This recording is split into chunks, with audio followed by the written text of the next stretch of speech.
निर्मल शिक्षक प्रशिक्षण महाविद्यालय हिंडौन सिटी की ऑनलाइन क्लासेज में आपका स्वागत है। Third year fourth year integrated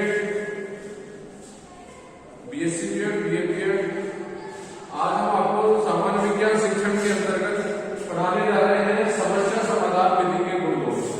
कल मैंने आपको समस्या समाधान विधि का अर्थ विशेषता बताई। आज हम इसके गुण और दोष यानी लाभ और हानियां दोनों से अवगत कराएंगे। बस चलते हैं पहले गुणों पर। नंबर 1, गुण से तात्पर्य है कि इसके अंदर समस्या समाधान विधि जो है, क्योंकि मेथड हमारे पास बहुत सारे हैं, प्रत्येक मेथड टीचिंग का अपने आप में ही एक बहुत बड़ा महत्व रखता है। उस महत्व के अकॉर्डिंग हम आपको बताने जा रहे हैं कि वैज्ञानिक दृष्टिकोण का विकास, समस्या समाधान विधि हमारे लिए हमारे अंदर जो सोच है उसको साइंटिफिक करती है। अर्थात इस विधि से विद्यार्थियों का जो दृष्टिकोण है, जो विचार है, जो सोच है, वो वैज्ञानिक बनते हैं। वे पुस्तकीय ज्ञान पर आश्रित नहीं रहते, वे हर बात को प्रैक्टिकली खुद करके या अपना अनुभव से उसको सीखने की कोशिश करते हैं। साइंटिफिक ज्ञान वही है। साइंटिफिक ज्ञान से, वैज्ञानिक ज्ञान से तात्पर्य यह है कि जिसको सुनने मात्र से ही सीखा, किसी के सुनने से ही नहीं समझा जाए, बल्कि उस पर पूरा एक्सपेरिमेंट करा जाए, उसका देखना होगा उसको प्रैक्टिकली वे में कि वह कितना सार्थक है, उसमें भविष्यवाणी की जा सकती है कि नहीं, वो उपयोगी है कि नहीं। तो जो सारगर है, जो आपके आंखों से देखा हुआ है, आपके शोध के द्वारा किया हुआ है, उस तरह की सोच को हम साइंटिफिक सोच कहते हैं। तो ये इस तरह का दृष्टिकोण विकसित करती है कौन? समस्या समाधान विधि। नेक्स्ट है तथ्यों का संग्रह और व्यवस्थित करना। देखिए, कोई भी व्यवस्था है, प्लानिंग जब होती है तो पहले हम उससे संबंधित जो भी तथ्य हैं, जो भी मटेरियल है, उसको इकट्ठा करते हैं, उसको व्यवस्थित करते हैं और इसके पश्चात शोध कार्य के लिए स्टार्ट करते हैं। सबसे बड़ी महत्वपूर्ण बात यह समस्या समाधान विधि संकल्प करती है। जो भी इससे संबंधित जो पाठ्य सामग्री है या जिस तरह से इसमें कोई जिन बातों की रिक्वायरमेंट है, वो सारी चीजें हमें इकट्ठा करने की सोच डेवलप करती है। नंबर 3 पे है स्थायी। देखिए, ये बात प्रैक्टिकल है। समस्या समाधान विधि पहले तो आप ये माने कि यह वैज्ञानिक भी है और मनोवैज्ञानिक भी है। तो इसके द्वारा जो प्राप्त ज्ञान है, क्योंकि समस्या का जब समाधान हो जाएगा तो ये मानो आपको वो ज्ञान स्थायी हो जाएगा। अर्थात रटी हुई चीज एक तरह से आदमी भूल जाता समय रहते, लेकिन समस्या समाधान विधि के द्वारा जो भी ज्ञान प्राप्त किया जाता है, जैसे प्रॉब्लम आई, प्रॉब्लम को सॉल्व करने के बाद जो आपने उस निष्कर्ष को निकाला, वो आपके लिए ताजी जिंदगी आपको याद में आपके में बना रहेगा। कहने का तात्पर्य यही है कि इस विधि द्वारा अर्जित ज्ञान से विद्यार्थी स्थायी रूप से रहता है। विद्यार्थी ने क्योंकि स्वयं समस्या का समाधान करना, कोई भी समस्या को आप जब स्वयं प्रैक्टिकली करके देख लेंगे तो उसको भूलने का सवाल ही नहीं, क्योंकि आप जानते हैं कि आपने किस ढंग से उस समस्या को सॉल्व किया था, तो उसका आपकी मेमोरी में हमेशा बात बनी रहेगी। इससे छात्रों में स्वावलंबन, आत्मनिर्भरता, आत्मविश्वास, ये सारी गुण का विकास भी हो जाता है। समस्या समाधान, ये गुण बता रहा हूं मैं, समस्या समाधान विधि के ये गुण है। इसके बाद है स्वाध्याय ज्ञान। देखिए, प्रैक्टिकल होना, सारी जानकारियां तथ्य इकट्ठे करना, ये सब अपनी जगह इंपॉर्टेंट है, लेकिन इससे भी ज्यादा इंपॉर्टेंट है क्या? इससे ज्यादा इंपॉर्टेंट है हमारे लिए कि हमारे पास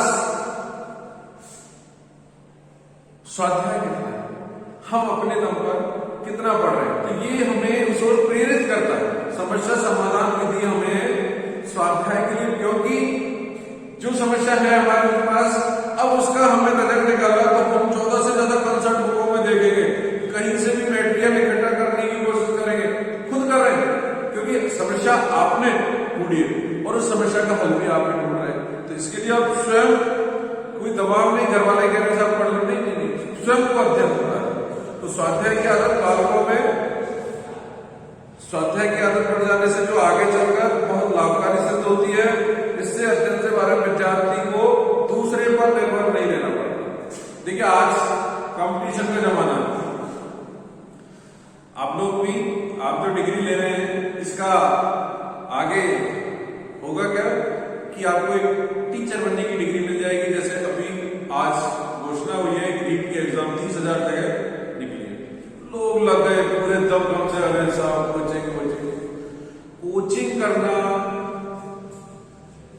एक रेगुलरिटी मेंटेन करना, बेसिक अगर कहीं है तो वो है स्वाध्याय। जब तक आप स्वयं किसी ज्ञान को अपने मन से दिमाग में सेट नहीं करेंगे तब तक सब पढ़ाई बेकार। अब बहुत सारे लोग कह रहे हैं साहब उत्कर्ष क्लासेस चल रही है, उसमें क्या पढ़ाने वाले सही नहीं है, बाकी नोट्स अच्छे। अरे कुछ भी अच्छा नहीं है ऑनलाइन में, अच्छा है तो वो है रेगुलरिटी। भाई 4 से 5 घंटे लगातार आप क्लास ले रहे हो तो कुछ तो आपको पल्ले पड़ेगा। बड़ी स्लो स्पीड में पढ़ा रहा है, कोई कैसे पढ़ा रहा है, पढ़ा आदमी है। तो ये जरूरी नहीं है कोचिंग में कोई ऊपर से विदेश से आए हैं या विदेशों में भी कोई बहुत अच्छे आप जैसे ही हैं, उन्होंने थोड़ा क्या रुकमट या उससे अर्निंग कर रहे हैं, अभिव्यक्ति कौशल अच्छा है तो दे रहे हैं उसमें, बाकी आप भी इसको, तो मेन बात रहती है वो स्वाध्याय। इसकी बात है पथ प्रदर्शन, आप एक गाइडर, आप रास्ता दिखाने वाले, तो इस विधि से शिक्षक और विद्यार्थी को एक दूसरे के निकट आने का अवसर मिलता है। निकट कैसे रह जाते हैं, क्योंकि समस्या क्रिएट होती है तो छात्र स्वयं उसको सॉल्व करने की कोशिश करता है और शिक्षक जो है पथ प्रदर्शक का कार्य करता है, वो समय समय पर उनको गाइडलाइन भी देता रहता है। क्योंकि शिक्षक के पथ प्रदर्शन का महत्वपूर्ण स्थान है। विद्यार्थी समस्या का समाधान ढूंढने के लिए समय समय पर शिक्षक की सहायता लेता है, इससे दोनों में संपर्क बढ़ता है। भाई दोनों मिलकर ही किसी समस्या को बहुत अच्छे से सॉल्व कर लेते हैं। नंबर 6, जीवन की समस्याओं को सुलझाने में से। देखिए ये जब बातें आप कोई प्रैक्टिकली कर रहे हैं, कहीं पढ़ रहे हैं, तो ये आपकी लाइफ में भी काम आते हैं, क्योंकि जीवन में अनेकों समस्याएं आ जाती है। तो इसके प्रत्येक व्यक्ति को जीवन में समस्याओं का सामना करना पड़ता है, ये प्रैक्टिकली बातें हैं। तो विद्यालय में जो समस्याओं के समाधान में विद्यार्थी ऐसे कौशल से अनुभव आ जाते हैं जिससे वे अपने जीवन की समस्याओं को भी अच्छे से सॉल्व कर लेते हैं। विभिन्न गुणों का विकास, अब गुण क्या आ जाते हैं सर इस विधि के करने से? जब आदमी स्वयं करता है तो उसको कहते, एक कहावत है कि अकेला चला भाट नहीं पहुंचा। तो अकेला इंसान को सारी समस्या का, तो वह उसके लिए समाज का सहयोग लेता है, शिक्षक का लेता है, साथियों का लेता है। तो जब इन सबका जो सहयोग ले रहा है तो उसके अंदर कई सारे गुण डेवलप हो जाते हैं, जैसे भाईचारे का गुण है, सामाजिकता का गुण है और क्रियाशीलता का है। एक्टिव रहेगा पूरे टाइम वो, कहां से अपनी समस्या का मैं समाधान करूं, कौन सहनशीलता। भाई सामने वाला जिससे आप हेल्प मांग रहे हो, जरूरी नहीं है वो आपको उस समय दे दे, तो आप बिना रोके सहनशील रहे, ठीक है, अब नहीं तो टाइम नहीं है तो बाद में आ जाऊंगा साहब आपके पास। व्यवहारिकता, व्यापकता, गंभीरता, दूरदर्शिता आदि गुण का जन्म हो जाता है। यानी ये सारे गुण डेवलप हो जाते हैं, दूरदर्शी हो जाते हैं। आप आगे क्या होगा प्रेजेंट इतना तक आप जब वर्क कर रहे हैं तो उसका फ्यूचर प्लान भी आप जानने की कोशिश कर लेते हैं।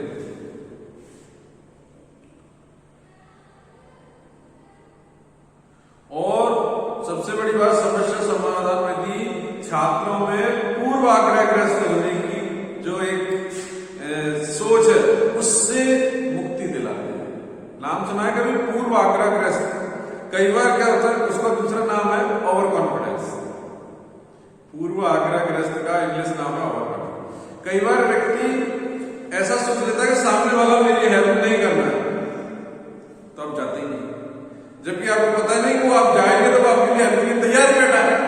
तो किसी के बारे में पहले से कोई ऐसा सोच नहीं बना लें कि वो आपके लिए पॉजिटिव है या वो आपके लिए नेगेटिव है। जब आप उससे वर्क कर रहे हैं तो जैसा भी जब आपको वो मिलेगा तब आपको पता चलेगा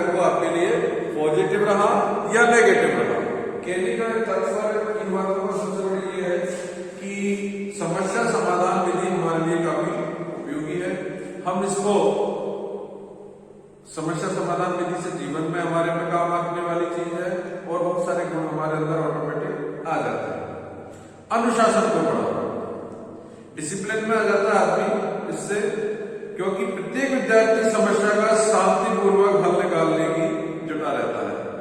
अनुशासन भंग करने का अवसर ही नहीं, क्योंकि आपके पास समस्या है, आप स्वयं सुलझा रहे हैं, तो अनुशासन इतना करेगा, पर बल्कि आप तो कोशिश ये करेंगे कि कहीं भी बाहर से डिस्टर्बेंस आए नहीं, और वह पूरी तरह से पिन ड्रॉप साइलेंट में अपने दिमाग को दौड़ा सके।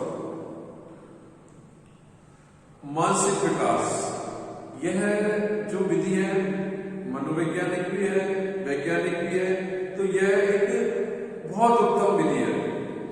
अब इसके मानसिक शक्तियों का इससे विकास, क्योंकि जब समस्या आपने हल करने की सोची है तो दिमाग की पूरी कंचकनी बननी होती है, इसमें दिमाग का सोच प्रौढ़ करनी पड़ती है कि इसका ये भी हो सकता है, इसका ये भी हो सकता है, कहां से मिलेगा मटेरियल, कहां से हम इसको करें। तो ये जो चिंतन है, तो चिंतन, तर्क, कल्पना, ये सारी चीजें इकट्ठा जब दिमाग में होंगी तो आपकी मानसिकता का विकास ऑटोमेटिक हो जाएगा। और फिर है व्यवहारिकता।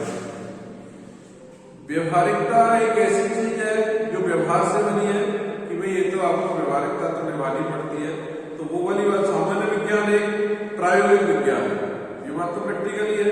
इसके लिए यह विधि बहुत उत्तम है, क्योंकि इससे विद्यार्थी अपने ज्ञान का उपयोग अपने व्यवहारिक जीवन में भी करे। यानी व्यवहारिकता से तात्पर्य से कई ज्ञान ऐसे हैं जो लाइफ में उपयोग में नहीं है, व्यवहारिक ही नहीं, केवल थ्योरेटिकल है लेकिन लाइफ में कभी काम ही नहीं। यह व्यवहारिक समस्या समाधान विधि से, क्योंकि जो समस्या है वो ऐसी होगी जो समाज से भी रिलेटेड होगी और उनको अपनी लाइफ में वो उन समस्याओं से निजात पा सकता है, उस स्टाइल से जिस हिसाब से उन्होंने हल निकाला है उसको वह अपने जीवन में भी काम ले सकते। सहयोग एवं सामिप्यता, इस विधि से विद्यार्थी अध्यापक के अधिक समीप आ जाता है दोनों में, क्योंकि कोऑर्डिनेशन क्यों रहता है, क्योंकि शिक्षक के बिना छात्र अकेला पूरी तरह से समस्या का समाधान नहीं कर पाता। ऐसी स्थिति में उसको शिक्षक की पल पल में हेल्प चाहिए होती है, और शिक्षक को भी यह हमेशा डर लगा रहता है कि मेरा छात्र पता नहीं कितना चिंतित होगा, वो मेरे से जुड़ने की कोशिश करता है। एट लास्ट दोनों का कोरिलेशन हो जाता है, दोनों के अंदर यह अंडरस्टैंडिंग हो जाती है और दोनों सही उस पर काम करने लगते हैं। तो ये रहे इसके गुण। अब आते हैं दोष, जहां हमने भी गुण लिखे हैं उसी के अनुसार हम दोष बता देते हैं। तो सबसे पहला दोष है समस्या का चुनाव कठिन का। देखिए समस्या, सबसे पहली बात जो है, अगर मिल गया समस्या जब तो उस पर वर्क हो जाएगा, लेकिन सबसे पहले समस्या आपकी नेचर के अकॉर्डिंग है कि नहीं, उसका चुनाव होना बड़ा टिपिकल है। क्योंकि समस्या का चुनाव करना प्रत्येक विद्यार्थी और शिक्षक समस्या का चुनाव नहीं कर सकते। हर किसी विद्यार्थी का भी नहीं है, हर किसी शिक्षक का भी नहीं है वो समस्या कौन सी ले जिस पर वर्क किया जा सके। नंबर 2, अधिक खर्च और समय अधिक लेना। देखिए एक तो कई बार क्या होता है, जैसे आपने पढ़ाया, सामने वाले ने सुन लिया, एक ये है कि नहीं जब तक हम उसको प्रॉपर खुद हम सेटिस्फाई होंगे, उसको पूरा शोध करेंगे, उसका पूरा निचोड़ निकालेंगे, उसके डाटा तैयार करके और फिर हम उसको रखेंगे, तो वो हर आदमी की समझ में आ जाएगा। तो एक लॉन्ग प्रोसेस है, समय ज्यादा लगना, ऑटोमेटिक लगना है। किसी समस्या का समाधान आप प्रैक्टिकली वे में कर रहे हैं, साइंटिफिक वे में कर रहे हैं, तो उसमें समय लगना ही है, क्योंकि आपको उसके डाटाज देने होंगे। तो डाटाज देने के लिए आपको सर्वे करना पड़ेगा, आपको तर्क की कसौटी पे कसना पड़ेगा, तो समय भी अधिक लगेगा। और उसके लिए आपको कन्वेंस का खर्च है, अन्य स्टेशनरी का खर्च है, और प्रयोग सलामत उपकरण का मिलेंगे तो उनका खर्च है, तो वो इकोनॉमिकल रूप से महंगे भी है और समय भी अधिक लगता है। कौन सी विधि? समस्या समाधान। अब ये इसके डिमेरिट है, ड्रॉबैक्स है, तो है ये कोई चीज अच्छी है तो उसके कुछ तो कमियां भी लेके साथ चलती है। नंबर 3, संदर्भ सामग्री का अभाव। कंसर्न बुक है वो मिलना संभव नहीं है। जैसे आप इस समस्या को लेके चल रहे हैं, अब उससे रिलेटेड मटेरियल आपको कहां से मिले उसका बड़ा अभाव रहता है। अब जो बड़ी सिटी है, मेगा सिटी है, वहां तो मिल जाता है, लेकिन आजकल जब से ये व्यवस्थाएं चली है, आप गूगल जब से चला है नेट का, तब से तो आपको बहुत सारा मटेरियल तो आपको ये गूगल पे ही मिल जाता है। बाकी फिर भी बहुत सारा मटेरियल आपको मैनुअल किताब पढ़कर स्वाध्याय करके ही ढूंढना पड़ता है। तो उसके लिए काफी डिफिकल्ट है कि संदर्भ ग्रंथ मिल जाए आपको, नहीं मिले, उसके लिए भटकना भी पड़ सकता है। क्योंकि प्रत्येक विद्यालय में जहां आप इस विधि को यूज कर रहे हैं, वहां बड़ा ग्रंथागार पुस्तकालय का होना जरूरी नहीं है, वो भी और नहीं भी हो सकता। नंबर 4, निर्मित समस्याओं का वास्तविक जीवन समस्याओं से तालमेल का अभाव। अब कई बार तो हम कहते हैं कि यह व्यवहारिक है, लेकिन कई बार जो समस्या है उनका लाइफ में हमें जरूरी नहीं है कि उनसे कोई काम पड़ता हो, क्योंकि कई समस्याएं ऐसी हैं जो व्यवहारिक रूप से तालमेल नहीं खाती। नीरस शैक्षणिक वातावरण, इस समस्या समाधान विधि में जो वातावरण है, क्योंकि पूरे टाइम में अपने आप में बिजी रहता है, वो किसी तरह का कोई इंटरटेन नहीं, किसी तरह का कोई ऐसी वो, और वह अपने आप में ही पूरी तरह एंगेज रहता है, तो उससे उसका नीरस शैक्षणिक वातावरण नजर आता है। संतोषजनक परिणामों का अभाव, कई बार तो इस समस्या समाधान विधि के रिजल्ट एकदम सही आ जाते हैं और कई बार परिणाम संतोषजनक नहीं रहते, क्योंकि भाई आप जिस थीम पर काम कर रहे हैं जरूरी नहीं है उसके प्रॉपर रिजल्ट मिले, हर कोई आपको सही रिजल्ट दे, जवाब दे, आप उसमें जो आंकड़े ला रहे हैं वो सही बैठे, तो कई बार परिणाम उसके संतोषजनक नहीं रहते। अनुभवी शिक्षकों की आवश्यकता, देखिए ये एक सबसे बड़ा फैक्टर है कि अनुभव हर किसी के अंदर। अब आपने समस्या समाधान विधि को ले लिया, समस्या चुन ली, आपके हिस्से में आया कोई गाइड ऐसा जो खुद को ही उसको जानकारी नहीं, तो ऐसी स्थिति में वो आपका बेड़ा पार नहीं कर सकता। आपका बेड़ा पार करने के लिए अनुभवी चाहिए, जो उस फील्ड में उस समस्या से रिलेटेड जानकारी ऑलरेडी पहले से रखता हो, तो वह आपको प्रॉपर गाइड करते आगे बढ़ाए। अन्यथा वो भी नौसिखिया, तुम भी नौसिखिया, जिस काम को 2 दिन में करना है उसको 10 दिन तो ऑटोमेटिक कर जाएगी, क्योंकि आप प्रॉपर वे में काम चल ही नहीं रहा। दूसरी सबसे बड़ी घटना क्या आएगी कि जो समस्या नौसिखिए के सामने आ रही है वो ही समस्या आपके सामने आ सकती है। कहने का तात्पर्य यह है कि इसके लिए अनुभवी शिक्षकों की आवश्यकता होती है, जिनका हमारे यहाँ अभाव है, इतने संख्या में उपलब्धता नहीं रहती। फिर है चयनित अंशों का अध्ययन। इस विधि में एक और दोष यह है कि संपूर्ण पाठ्यक्रम का अध्ययन न कर केवल उन्हीं अंगों का अध्ययन करते हैं जो समस्याएं चुनी हुई, यानी प्रॉपर पूरे सिलेबस को हम इस समस्या समाधान विधि से सॉल्व नहीं करा सकते। इसके लिए कुछ अंश लेकर ही हम उस थीम पर उस समस्या समाधान विधि को हम एंगेज करते हैं, और इससे प्रत्येक प्रकरण में इसका प्रयोग नहीं किया जा सकता। और प्राथमिक कक्षाओं में तो यह विधि बिल्कुल भी सफल नहीं है। प्राथमिक कक्षाओं से बालक छोटे हैं, उनको कहां समस्या विधि के लिए वर्क करना, इन चीजों में उनमें इंटरेस्ट ही नहीं, क्योंकि अभी वो तो खेल का ही पूरा होगा, खेल में ही पढ़ना पसंद कर रहे हैं। तो ये मोस्टली है उच्च प्राथमिक स्तर पर, उच्च स्तर पर इसको ज्यादा अच्छे से यह विधि कारगर साबित होगी। प्राथमिक स्तर पर तो इसका कोई धरातल ही नहीं है, क्योंकि इन कक्षाओं में विद्यार्थियों का मानसिक स्तर बहुत नीचा रहता है, क्योंकि बच्चे समझते ही नहीं है कि क्या है, और ये समस्या का चुनाव करना, समस्या को हल निकालना, ये उच्च कक्षाओं का काम है। कहने का तात्पर्य यही है कि जो समस्या समाधान विधि है वो बड़े लेवल के बड़े स्तर के बच्चों को पढ़ाने की। इसके अलावा मंदबुद्धि व सामान्य बुद्धि हेतु हित करने, देखिए कैटेगरी वाइज बालक है।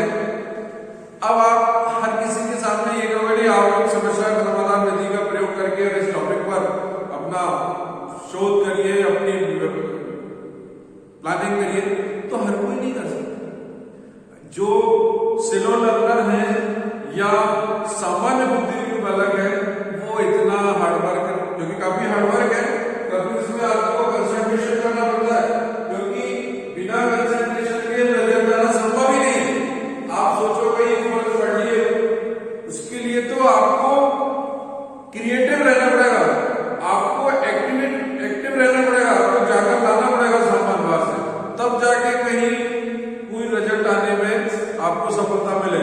तो जो सामान्य बुद्धि है वो तो इससे बोरिंग लगेगा, अरे नहीं मेरे को नहीं हो रहा, वो तो छोड़ ही देंगे, हाथ ही नहीं डालेंगे, समस्या चयन ही नहीं करेंगे, उनको नॉलेज ही नहीं है कैसी समस्या है और इसका हल कैसे होगा। दूसरा